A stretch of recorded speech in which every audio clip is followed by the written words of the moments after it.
What we're going to do in this video is try to think of the chain of events that would happen if the supply of loanable funds were to increase in the United States. And the way that that could happen is, let's say the Federal Reserve were to, so to speak, print money and then use that money to buy treasuries in the US. So it's inserting those Federal Reserve notes into the quantity of loanable funds. Well, what would happen is that the supply of loanable funds would shift to the right. So our new supply would look like this. It would look like this. I'll call that S prime. And then we'd have a new equilibrium price of those funds, which we would call our real interest rate. So then we get to R prime. So our real interest rates have gone down and we have a higher quantity of money that is being loaned, Q prime. But what would be the effect of that? What would be the effect of that relative to other countries? And I'm just picking Japan here as another country, but this could be the case with many other countries where they have relatively free flows of goods and financial capital. And to help us think through that, I drew the balance of payments for each country, and the balance of payments is made up of the current account, which is talking about the flows of goods and services. And then you have what's sometimes called the capital account, sometimes the capital and financial account, which is talking about the flow of oftentimes you could think of it as financial investment or investments of some kind, or the flow of funds. So pause this video and think about what would happen. Well, if the real interest rates go down in the United States, and we're assuming that all else equal in every other country, well, then you have a situation where in Japan, the relative real interest rates are now higher. So relative real interest rates are higher. Now, in general, people might want to say, hey, if I can get a higher or higher than before relative real interest rate, it might not be absolutely higher, but it's higher than it was before relative to the United States. Well, that might increase the financial flows from the United States to Japan. And so you might have some more people, not everyone, but some more people than before who want to take their dollars, convert it into yen, and buy financial assets in Japan where they can get that relatively now higher real interest rate. Well, if these folks are converting from dollars to yen, what's the immediate effect of that? Well, it will increase demand for the yen. And so the price of the yen in dollar terms will go up. Or another way to think about it is this is going to cause the dollar to depreciate relative to the yen. So we're just going to put that aside right over here because this is going to have other implications.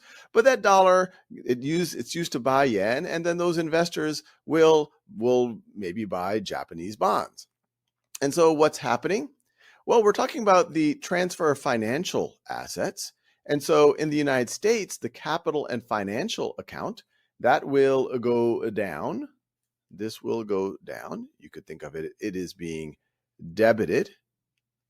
And in Japan, they're getting an increase in financial assets. People are investing more in Japanese bonds, however you want to think about it.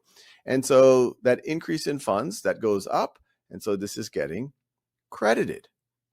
Now, in other videos, we've talked about how over time, the balance of payments tend to balance out. If one side is getting debited, the other side is getting credited, or vice versa. So how is that going to work out in this situation? Well, that all goes back to the fact that the dollar has depreciated relative to the yen. If the dollar depreciates relative to the yen, what is that going to do? Well, now American goods are relatively cheaper, or cheaper than they were before, cheaper in Japan, and that's hard to read, and Japanese goods more expensive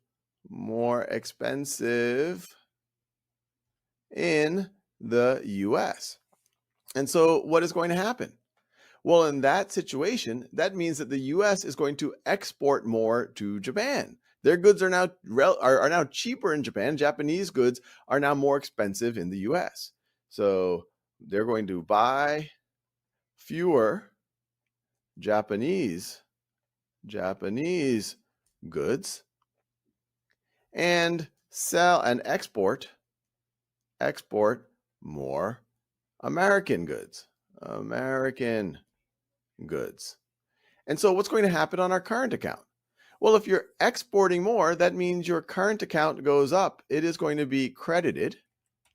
It is going to be credited. And then the opposite is going to happen to Japan. Relative to the US, it's going to export less and import more. So its current account is going to be debited. Now, economies are complex things, and what I've just done is a little bit of a simplification, but these are the general trends that you would expect. Other things that you might expect is, well, if you have this flow of financial capital into Japan, well, that might increase their loanable funds. And so their real interest rate might eventually go down. And all of these cycles would keep going and reverberating back and forth over time. But this is the general chain of events that you might expect, that the interest rates in Japan will become relatively higher. And so you have the flow of financial funds going from the US to Japan. In the process, when they convert from dollar to yen, the dollar is going to get cheaper. The yen's going to get more expensive. The American capital and financial account goes down because you have this net outflow of financial funds. But because of the depreciation of the dollar, the US is now importing less and exporting more. Now, a question is this good or bad for either country? Well, it depends what the country's goals are. This might be good for the US if their goal was to export more American goods, or it might be bad for the US if they said, hey, now Japanese goods are more expensive and maybe they're dependent on some type of Japanese goods in some way, shape, or form. That might not be the case with the US, but in another country, let's say they're dependent on oil from other countries, or they're dependent on military hardware from other countries. And if those things become more expensive, or food, that might make it a lot harder for their citizens. So it's an interesting thing to think about, whether this is good or bad and how all of these things fit together.